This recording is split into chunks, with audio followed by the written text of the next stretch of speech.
I'm Jack Tomczak. That's Andrew Lee. I don't really understand what's going on here. And that's Lump. I don't. Good morning. Huge news coming out of the sort of Super Tuesday yesterday. Harrison Ford and Steven Spielberg are coming back for a fifth Indiana Jones movie. Huh? No! Huh? God, please, no! Who cares? Who cares? Who cares? Who cares? Who cares? Did they watch the last one? That one. No. Did they see? Nope. The one was with the crystal skulls. Was Yeah. that the one? Did they? Yeah. Did they not? They made that. Yeah. Right? Well, they may have forgotten. When they the, are old, they might have genuinely forgotten. Because that was really, really bad. Maybe they're I mean, so that was- old that they think that this is like a new idea. Hey, I got an idea. It's been a while since The Last Crusade. We should make another one. There is a new name. There is a name for this fifth Indiana Jones movie. It is Indiana Jones and the Walker of Prunes. No! Thank you. No! Thank you. It took me God, please, 2 no! days to write no! that. 2 days. What are some No! old stereotypes? Indiana Jones and the cafeteria line. Indiana Jones and stale ribbon cake. Man, I loved the Indiana Jones movies when I was young. That was a really fun franchise that they crapped all over. Yep, that last one was a dog. It was awful. That old dog Yeah. scooting around the floor. I'll usually give movies a second chance. You know, I'll give it Not a that second one. viewing, especially if it's like tied in with a franchise that I know I like. Sure. Like, but I went to see the Crystal Skull movie in the theaters, and terrible. never glanced upon it again. Nope. I don't think I've seen a frame of it since then. You know what they could do to make this work? Not make it. Have J.J. Abrams direct it. Yeah. The king of the remake. Yep. Yep. He would be great. Well, J.J. Abrams has a really wonderful ability to really pinpoint what he's a fan, and I think that really comes through in his movies. He's able to pinpoint the things about a franchise that the people love. And he's able to find elements in any story that he knows are going to have that emotional hook and that people are going to remember. And And that- he's just a really good filmmaker. That element is always lens flares. It's not what I was referring to. If there's a TED Talk with J.J. Abrams, and I don't want to get too deep into it, but Let's spend the whole show on it. if you're into his movies and you like what he's done, I recommend going to and watch and listen to that TED Talk because it gives you a little insight into the way he approaches storytelling, and it's really cool. Yeah. And this, His movie that's out now that he didn't direct, but I guess he produced it. I don't know what his exact title is, but 10 Cloverfield Lane. Supposed to be a really good sort of sci-fi / horror / thriller type movie, getting great reviews. cool. And George Lucas, of course, the ruiner of Star Wars, the creator and ruiner of Star Wars, is Yeah. one of the creators and ruiners of Indiana Jones. Yeah. More and more, it just seems like George Lucas had one good idea. Yeah, Star Wars. That was Hey, it. how about I like a space western. lightsabers? They're like a sword, but they're lasers. And then he didn't know where to go from there. And you punch that up for me.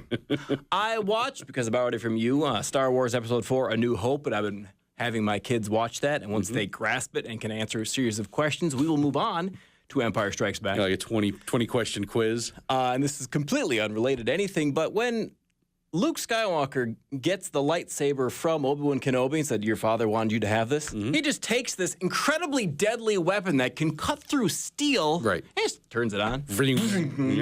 What's this do? There were 3 other Lukes before this one.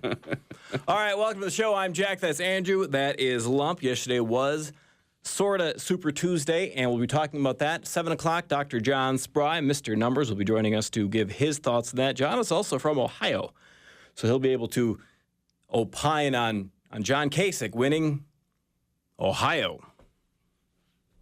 Which Yeah. matters somehow. 'cause Keeping he's got this race 69 alive. delegates compared to Donald Trump's the rest of them. Yeah. Keeping this race alive a little bit longer than it probably needs to be. At 7:30, Walter Hudson will join us in studio, and we'll talk about the post-apocalyptic GOP. Wait, Walter, what? Huh? There's an apocalypse? Yeah. Walter will explain. Oh, He's smarter than I us. am not prepared for this. I have not.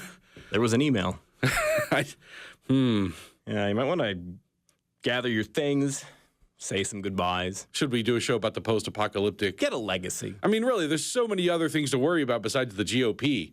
If there is indeed an apocalypse, why are we worried about them? I got my Us. own problems. Walter will explain. He'll be in at 7:30 and at 8:15. L.A. Nick, Minneapolis Republican, who is also a Donald Trump supporter, was in the Star Tribune and the City Pages last week talking about his support of Donald Trump. So there's your show. All right. I slept for 45 minutes last night, so we can no just quick ones. Kind of take the rest of the show off. Yeah, I planned for this. It's like all guests. What is we were on this? I have no idea. Do you know what this is, Lump? You It's see this? boxed water. Yes. Yeah. Had you... Well, you knew. Of course, you can read. Yeah, but that helps. Yeah. It says it right on the Right side. there. I saw this at a gas station this morning. Yeah. And it's the first time I've ever... Paid money for that? Yeah. Well, you buy a bottle of water. What's the difference between bottled water and a carton of I water? actually think a bottle of water would hold more water than that, and it's probably cheaper. No, they have the ability of have, making like- boxes and bottles that hold Yeah, the it's not exact like same amount of liquid. There's not like different cardboard That's ounces. not a very big box, though. Yeah. I don't know. 16.9, so the size of any other 16.9 fluid ounce container. Yeah. I just thought it was neat. A box. Yeah, I've seen that in the stores I'm before. stuck with a box of water. Did you not want water? I don't know, like from the toilet. Yeah, I don't know why that's a thing, but I've probably seen it in because- stores a few times. Plastic is bad for the environment Probably. or something. Yeah. So let's cut down some trees and make cardboard, which I'm pro because trees grow back. Mm-hmm. But I saw this in the store and I bought it. Does it say why boxed water is better? Hippie. 76% of our box is composed of a renewable resource, trees. No. There you Okay. go. That's it? And they ship the boxes flat and fill them up from the tap at the gas station. So there's that. Delicious. Yeah, it's just easier to I ship. think you made up that last part. But I think we can be the next step in selling people water. Bags. Paper bags of water. Paper bags. It'll have both the tree aspect, You know what? and you can ship more bags than you can boxes. You know what? Forget the paper bags. I think we found a use for plastic shopping bags. Instead of banning them, Fill them with water. fill them with water, tie them off, sell them for $1 a piece. Yeah? What time is John Sprague? Oh, we're leaving at 7. We need a patent. All right, Andrew. You don't really... Okay, you can have a patent for this terrible idea.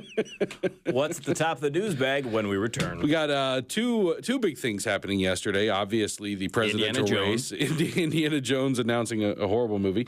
The presidential race, the results from the sort of Super Tuesday, but also Mark Dayton released his proposed budget plan. So we'll get into that as well. Tax cuts.